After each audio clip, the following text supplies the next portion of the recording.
Good morning, everyone. Yeah, I was also waiting and really I'm excited to meet every one of you. But first of all, let me introduce myself. My name is Dhiraj and I'm a maths teacher at Vistaslearning.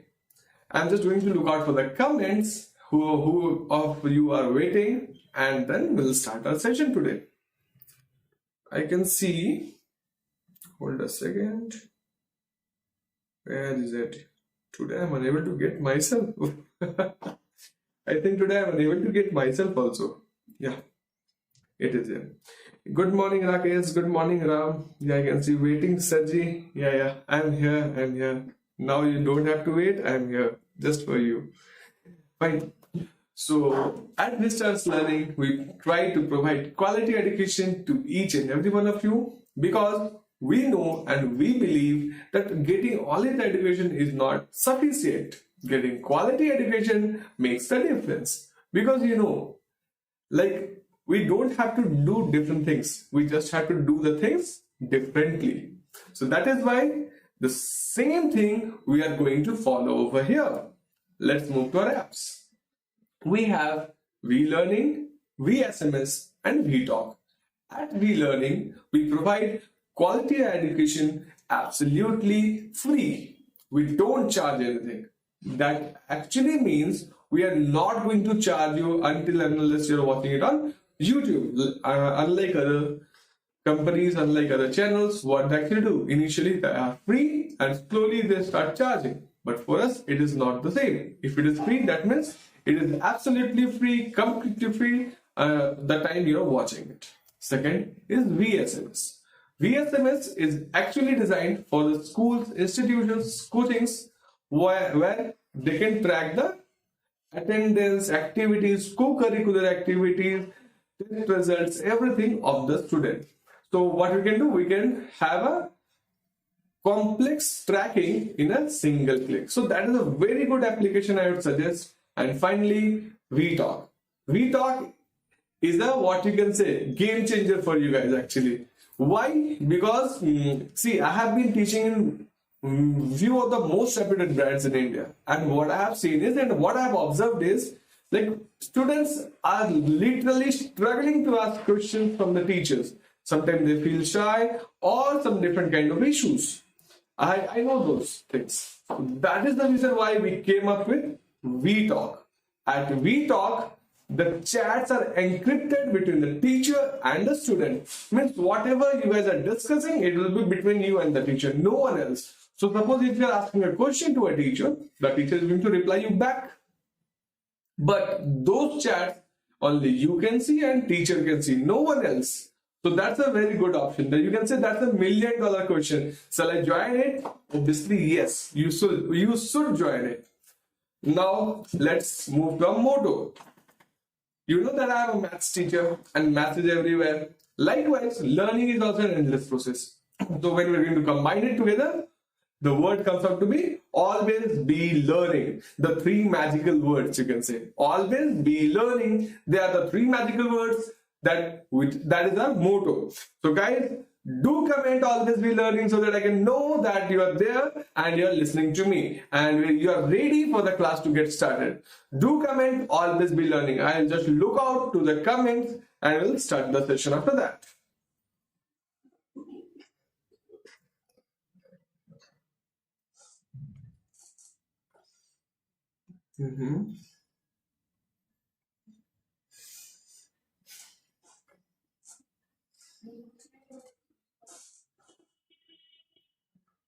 Okay, so now we are going to start our session. So today the session is going to be on spheres. We have discussed a little bit about sphere. How the sphere has been evolved from the circles. So in this session that we are going to discuss, I'll be just briefing you a little bit about circles, how to find the area, and then just after that we'll be moving to the next part, that is the sphere. Okay, so let's get started. First, the circle. You must be familiar with this word, isn't it? So what is a circle? Circle is simply a symmetry with a center, you can see, and this symmetry is equidistant from the center. and this distance is known as r, the radius of the circle. Okay, now if we want to find this perimeter of the circle, so perimeter of the circle, perimeter of the circle is equal to 2 pi r. That is the formula. So this perimeter is also known as circumference. Circumference. So till now that's clear. So now what I am going to do, I am going to show you a different method through which we can find the area of the circle. That is this. So the circle, what I have done, I have divided it into few parts. You can see how many parts are there in total? 8. 8 blue and 8 yellow. So 8 blue and 8 yellow color. I have divided it into 16 parts. Now moving ahead, I'll show you the things over here. So that is the semi-perimeter, and we know the perimeter is 2 pi r. Semi-perimeter means half of the perimeter. So 2 pi r when divided by 2 will give us only pi r, this particular value. Now the height, it is the nothing but the radius r. So it seems to be like a rectangle, right? So if it seems to be like a rectangle, so area of a rectangle is equal to how much? Length into breadth. So here the length is pi r, okay, and breadth is okay. And too big, let me call Shaktiman Bhaiya again so that I can be little bit small. Okay, not much, just little bit, right? I guess I'm going small, I'm getting small. Yeah, fine. Now, so that is pi r, and here this particular thing, that is r, okay? So breadth is r. So pi r into r will give us how much? Pi r square. So that is how we are going to find the area. See, there are a hell lot of methods to find the area. In one method, what they actually do, they cut out the circle from the center, and when it gets splitted, they are going to find the area of a triangle, and that also is going to come out to be the pi r square. The same formula, no difference. So till now, I hope you have understood how it goes on. So let's move to our next slide, that is sphere. And that is how, that is the initial from where we are going to start our session today. So we are going to discuss about sphere. What is a sphere actually? A sphere is a 3D model of a circle. So a sphere can, the example of sphere, you can take it as a ball. You can see here, ball, earth. All these are example of sphere only. Okay. So all these are the example of sphere. So why sphere? Why not anything else? So if I have a circle, can we make only sphere? The answer is simply no. You can make cone, you can make hemisphere, but if it is circle from all around, it is going to be a sphere. So what the common thing we got in sphere is the distance to the surface of sphere from the center is always equal and known as the radius. Okay. So I have an example. I have the diagram with me.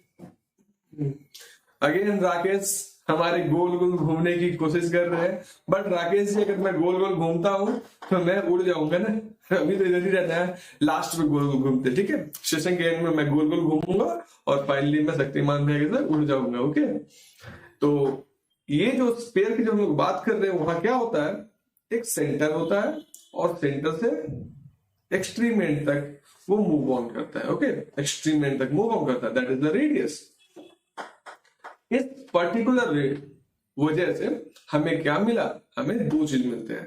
पहला, जो total surface area है वो curve surface area या फिर lateral surface area के equal हो जाता है। ओके, तो हम लोग क्या बोलते हैं कि 4 रास्ता था, ईस्ट वेस्ट नॉर्थ साइड, इसीलिए इस स्फीयर को भी हम लोग 4 पार्ट में ही रीड करते हैं और उसको हम लोग क्या बोलते हैं, जो उसका टोटल सरफेस एरिया है या फिर कर्व सरफेस एरिया है उसका value 4 into pi r square. Pi r square क्या है मेरा, पाई आर स्क्वायर क्या है, एरिया ऑफ सर्कल है, इसको 4 में पार्ट कर दो तो हम लोग मानते हैं कि वो मेरा क्या हो गया, टोटल सरफेस एरिया या फिर curve surface area of sphere हो गया।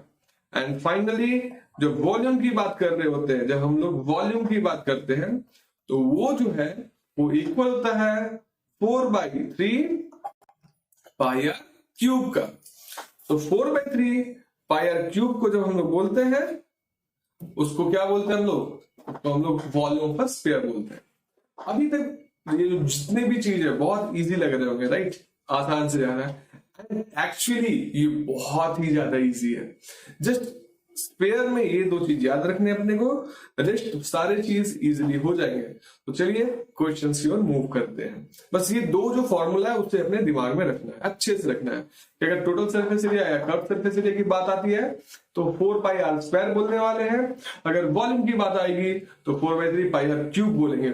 चलिए आपको एक इंटरेस्टिंग फैक्ट बताते हैं।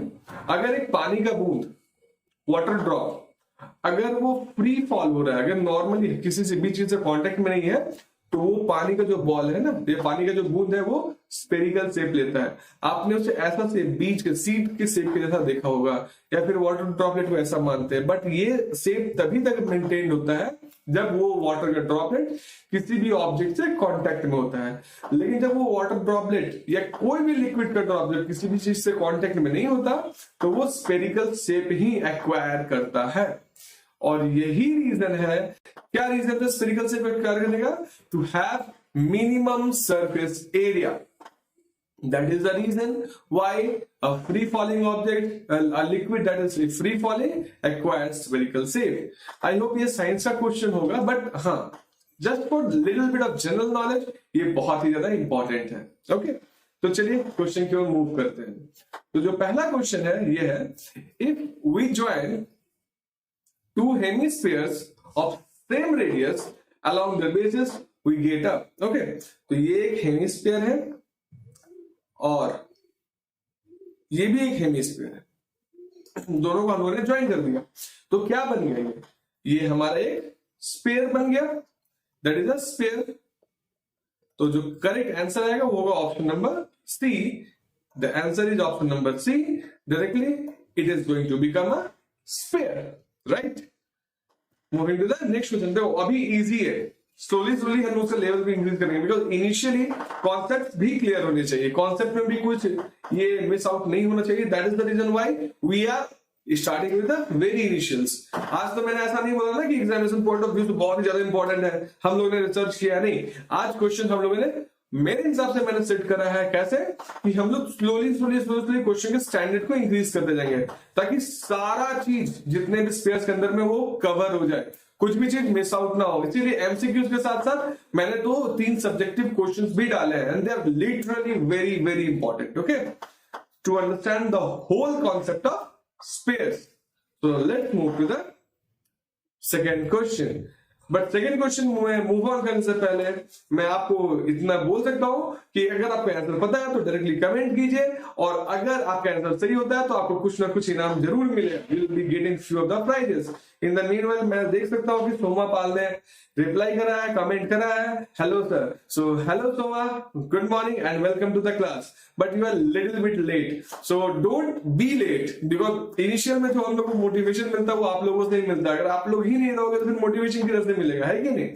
सो please be on time. So let's start our next question. In the meanwhile, you can comment the answer of the next question, and if it is correct, I am going to give you some prize. Okay. So दूसरा question जो है वो है, a basketball has a volume of 5600 centimeter cube. तो volume अपने पास given है जो कितना है 5600 centimeter cube is the volume. So its radius is, radius पूछा गया है, वॉल्यूम गिवन है और रेडियस पूछा गया है। तो देख सकता हूं कि राकेश जी ने कमेंट कर भी दिया है, that is 10 centimetre. Fine Rakesh ji, हम लोग सॉल्व करेंगे और उसके बाद चेक करेंगे आपका आंसर सही है या गलत। तो वॉल्यूम ऑफ अ स्फीयर का फॉर्मूला क्या होगा? तो बास्केटबॉल जो है वो तो स्फीयर के जैसा ही होगा ना। So volume of sphere is equal to 4/3 pi r cube. चलिए आप दोनों को इक्वेट कर दें ताकि हमें हमारा आंसर मिल जाए। So 4/3 pi r cube is equal to 5600 centimetre cube. तो जो सेंटीमीटर क्यूब का जो वर्ड है उसको फिलहाल के लिए भी रहने देते हैं, थोड़ी देर के बाद में सॉल्व करेंगे। 4/3 पाई की जगह मैं 22/7 लिख सकता हूं। R cube is equal to 5600। अब रेस्ट जितने भी चीज इधर है उसको दूसरे साइड सेंड करते हैं। तो r cube will be equal to 5600 into 7 into 3 by 4 into 22। Okay, अब हम लोग मूव करते हैं इसको सॉल्व करने के लिए। तो क्या 56 4 के टेबल में आता है? यस, 14 टाइम्स में आता है। तो भाई 14 टाइम्स में सॉल्व करा इसको एंड 00 को वापस 00 के ऊपर डाल दिया। अब ये क्या 14 2 के टेबल में सॉल्व होगा? ऑब्वियसली यस, होना ही है। तो अगर ये 14 है तो 2 के टेबल में 700 आएगा इधर और इधर 11 आएगा। ओके, तो 700 इंटू 7 इंटू 3 बाय 11 कितना वैल्यू आने वाला है? तो आई गेस इस बार तो बहुत ही ये बड़ा होता जा रहा है। R cube will be equal to 700 into 7 into 3 by 11। चलिए अब सॉल्व करते हैं और चेकआउट करते हैं कि आंसर क्या होगा। तो आंसर जो है वो r is equal to cube root under 4900 into 3/11 होने वाला है। तो राकेश जी आपका आंसर अप्रोक्सीमेटली करेक्ट आएगा। अगर वो आएगा तो चलिए चेकआउट करते हैं।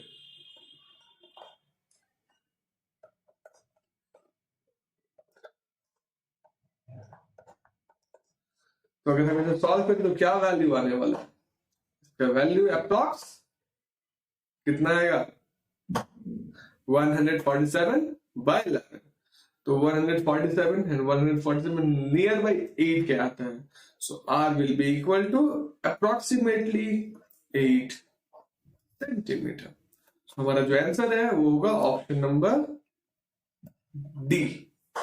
ये जो डी है हमारा करेक्ट आंसर होगा। चलिए नेक्स्ट क्वेश्चन की ओर मूव करते हैं। तो ये जो क्वेश्चन है ये क्या बोलता है? A solid piece of iron is in the form of a cuboid.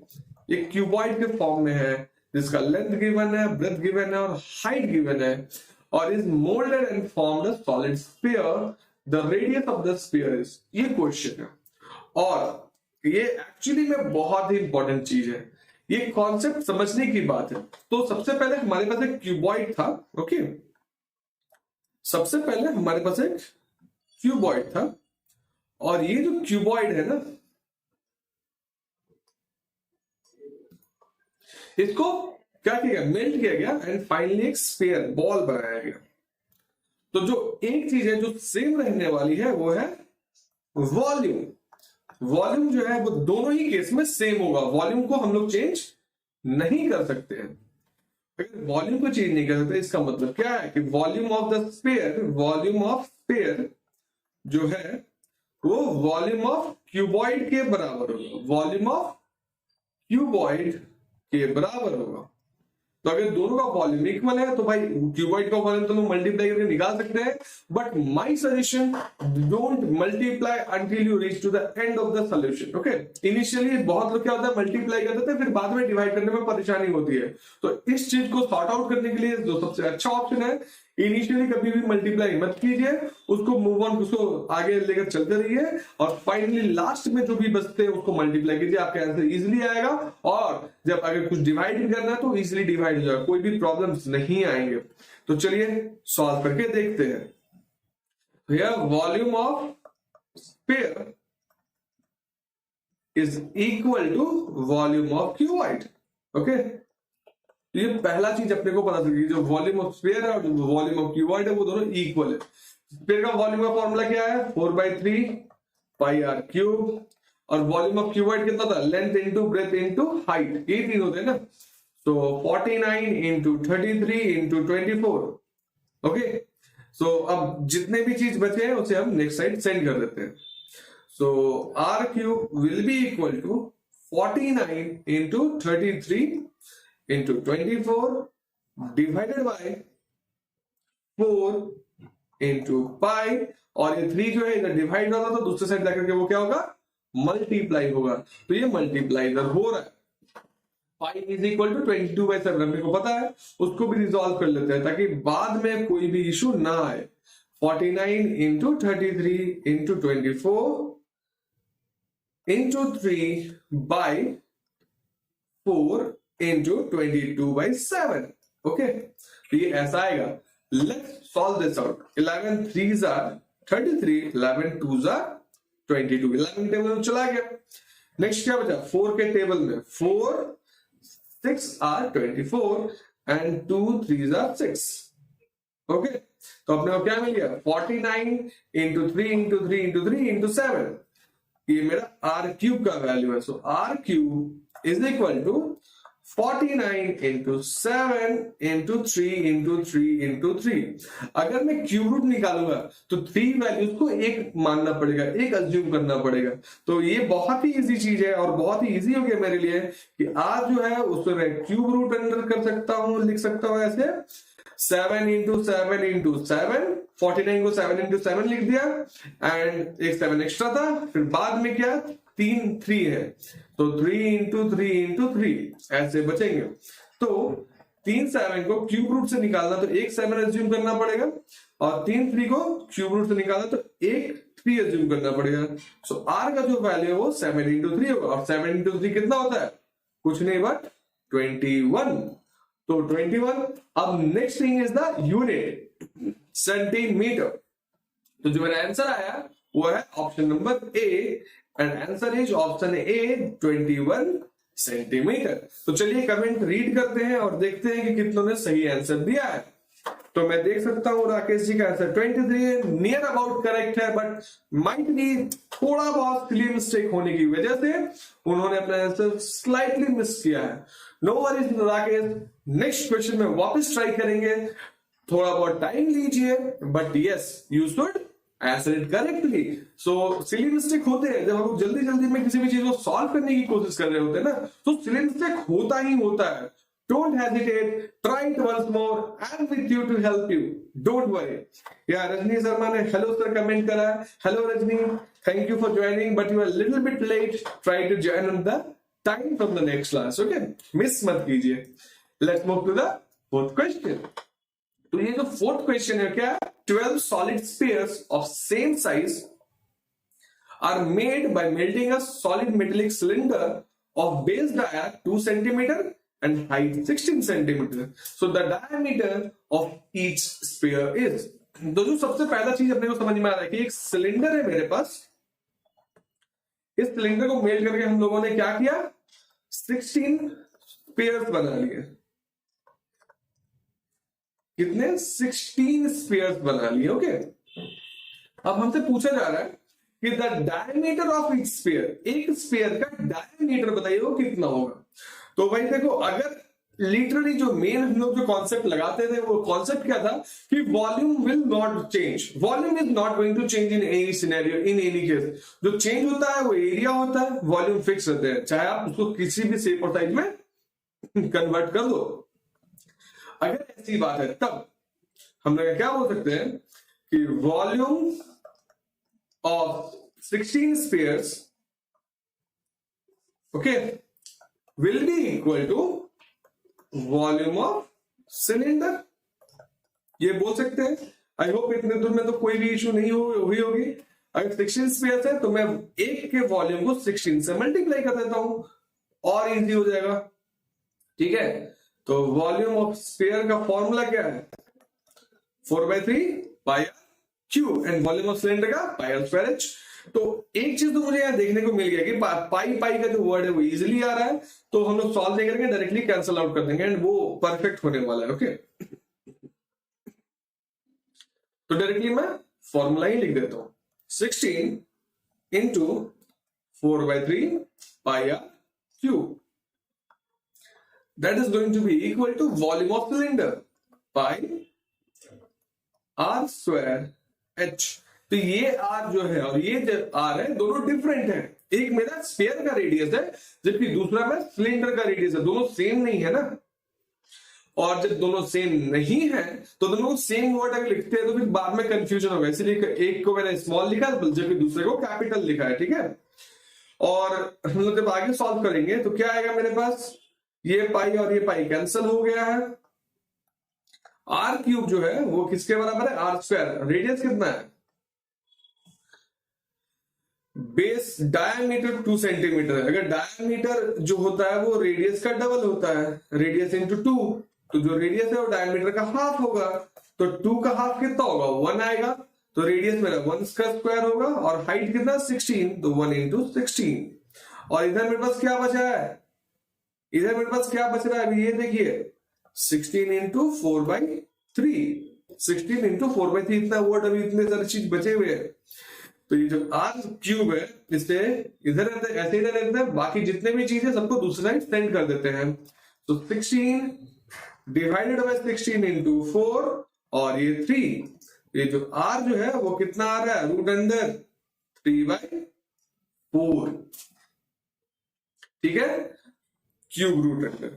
अब अगर मैं 3/4 को सॉल्व करता तो क्या आंसर आएगा, तो 3/4 को सॉल्व करने पर समथिंग ऐसे मेरा 0.9 के अप्रॉक्स आएगा और इसका डबल जो होगा वो कितना 1.89 डॉट डॉट डॉट ऐसा समथिंग आएगा।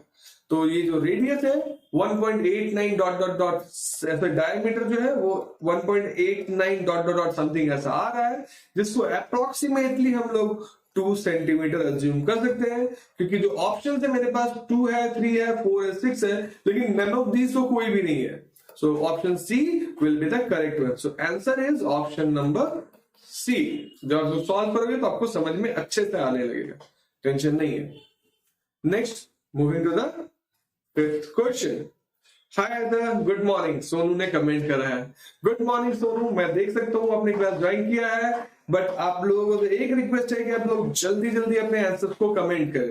Okay, that is the very important one. चलिए फिफ्थ क्वेश्चन की ओर मूव करते हैं। क्वेश्चन है कि a hemispherical tank is made up of an iron sheet 1 centimeter thick.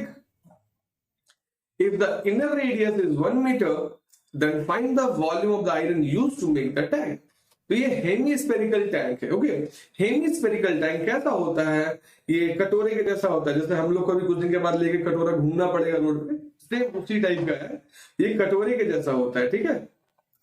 और बात ये है कि ये अंदर से हॉलो है, क्योंकि टैंक की बात करी गई है ना, तो ये अंदर से हॉलो है। दोस्तों राकेश नहीं भाई, हम लोग यूट्यूब वाले हैं, टिकटॉक वाले थोड़ी है। 200 में तो हम लोग खरीदने वाले हैं ना। ओके, तो ये ऐसा जाएगा कटोरे के जैसा। हम लोगों को इसमें जो आयरन सीट यूज हुआ है ना, उस आयरन सीट का थिकनेस पता करना है। तो थिकनेस 1 सेंटीमीटर दिया हुआ है, अब वॉल्यूम बताना है। तो इसके लिए हम लोग नेक्स्ट क्लास में एक स्पेशल क्लास रखा है सिर्फ और सिर्फ हेमिस्फीयर का, उसमें इस क्वेश्चन को सॉल्व करेंगे। बट इन द मीनवाइल इस टाइप के क्वेश्चंस इंपॉर्टेंट है। चलिए नेक्स्ट क्वेश्चन में मूव करते हैं। ये क्या है, 27 solid iron spheres. Iron spheres है कितने, 27 है। तो चलो भाई सॉल्यूशन को सॉल्व करने में 27 इंटू स्फीयर पहले लिख लेते हैं, बाद में कंफ्यूजन नहीं होनी चाहिए। सभी का रेडियस कितना है, आर है, सभी का रेडियस कितना आर है, एंड सरफेस एरिया एस है, are melted to form a sphere with surface area S dash. Okay, find r dash of the new sphere and ratio of s and s। तो ये बहुत ही simple question है, कोई भी tough नहीं है। क्या करना है अपने को, सबसे पहला स्फीयर है ना, एक स्फीयर, उसके रेडियस को r मान लो।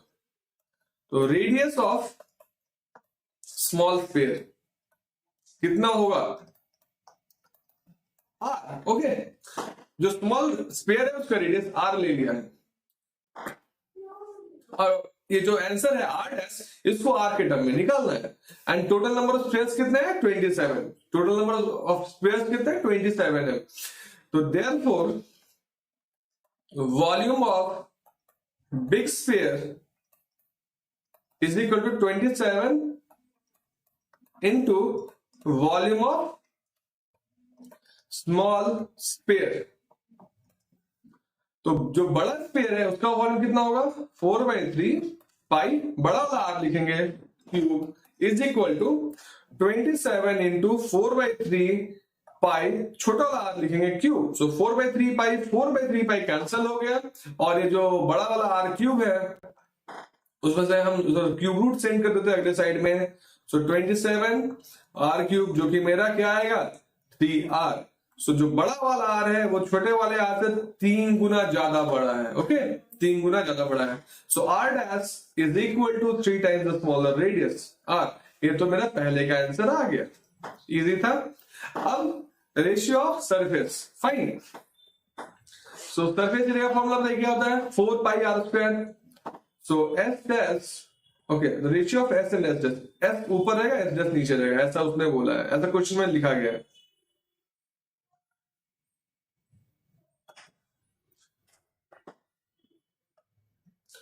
तो अगर ऐसी बात है एस कितना होगा 4 pi r square by 4 pi r square, इस बार ऐसा होने वाला। ओके, आप शायद देख नहीं पा रहे होगे, फाइन, सॉल्व करते हैं। तो जो सेकंड क्वेश्चन है उसमें क्या है, हम लोग को रेशियो निकालना है एस एंड एस डैश का। तो ये जो एस है वो क्या है smaller surface area, and s dash जो हो गया है बिगर सरफेस एरिया। ओके, ऐसी बात करी गई है। तो s by S dash will be equal to 4 pi r square, क्योंकि स्मॉलर है इसलिए स्मॉल आर लिखते हैं, एंड एस डैश कैपिटल है इसलिए कैपिटल आर लिखेंगे। ओके, तो 4 पाई आर स्क्वायर। सो हम लोगों को पता है कि आर जो है वो 3 टाइम्स है स्मॉलर आर का। ओके, 3 टाइम्स है स्मॉलर आर का। तो 4 पाई कैंसिल हो गया, क्या बचा आर स्क्वायर बाई TR का square. So it will become R square by 9R square. So R square will cut, S by S dash is equal to 1 by 9. तो second option जो है उसमें S by S dash is equal to 1 by 9 और 1:9, क्योंकि ratio पूछा गया है इसीलिए, and that will be our answer. So I hope इतने दूर तक तो आपको इजीली समझ में आ ही गया होगा।